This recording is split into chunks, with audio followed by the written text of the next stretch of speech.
Party కార్యకర్తల విస్తృత సమావేశానికి వచ్చినటువంటి రమణారెడ్డి గారు, అలాగే పార్లమెంటు అభ్యర్థి అంబికా లక్ష్మీనారాయణ గారు, ఇతర క్లస్టర్ నాయకులు, యూనిట్ ఇన్ఛార్జీలు, బూత్ ఇన్ఛార్జీలు అంతా ఇక్కడికి విచ్చేయడం జరిగింది.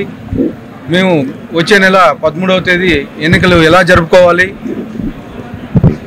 ఎలా ముందుకెళ్ళాలని చెప్పేసి ఈ విస్తృత స్థాయి సమావేశంలో చర్చించడం జరిగింది.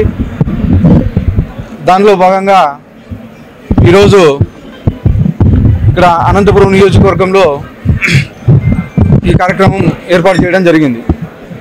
ముఖ్యంగా వచ్చే ఎలక్షన్స్లో వైసీపీ నాయకులు దౌర్జన్యాలకు దిగుతారని,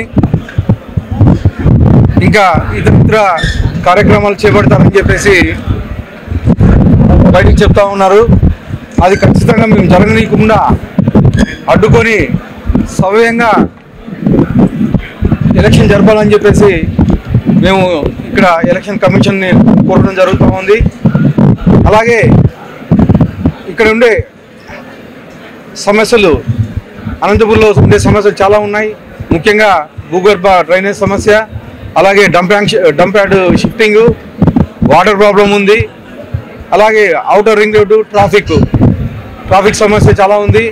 వీటన్నిటినీ పోవాలంటే వచ్చేది తెలుగుదేశం ప్రభుత్వం ఏర్పాటు చేసుకోవాలి. ఖచ్చితంగా మన నాయకుడిని చంద్రబాబు నాయుడిని ముఖ్యమంత్రి చేసుకోవాలి.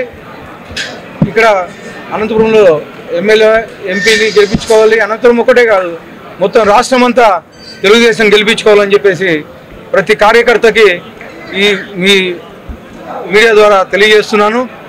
ప్రతి ఒక్కరూ ఈ 25 రోజులు కష్టపడి, అహర్నిశలు కష్టపడి పార్టీని గెలిపించుకోవాలని చెప్పేసి కోరుతా ఉన్నాను. నేను గతంలో ఓన్లీ ఎంపీపీగానే చేశాను. ఇప్పుడు మొదటిసారి ఎమ్మెల్యే అభ్యర్థిగా నిలబడ్డాను. ఆయన 4 సార్లు ఎంపీగా చేశారు, ఒకసారి ఎమ్మెల్యేగా చేశారు. వాళ్ళ ఫాదర్ 2 సార్లు ఎంపీగా చేశారు, ఒకసారి ఎమ్మెల్సీగా చేశారు. ఇదే విషయం మాకని తెలియదు. బాలకృష్ణ గారు మొన్న చెప్పారు, అనుభవం లేకపోతే బాలకృష్ణ గారికి ఈ విషయాలన్నీ ఎలా తెలిసాయని చెప్పేసి తెలియజేస్తా ఉన్నాను.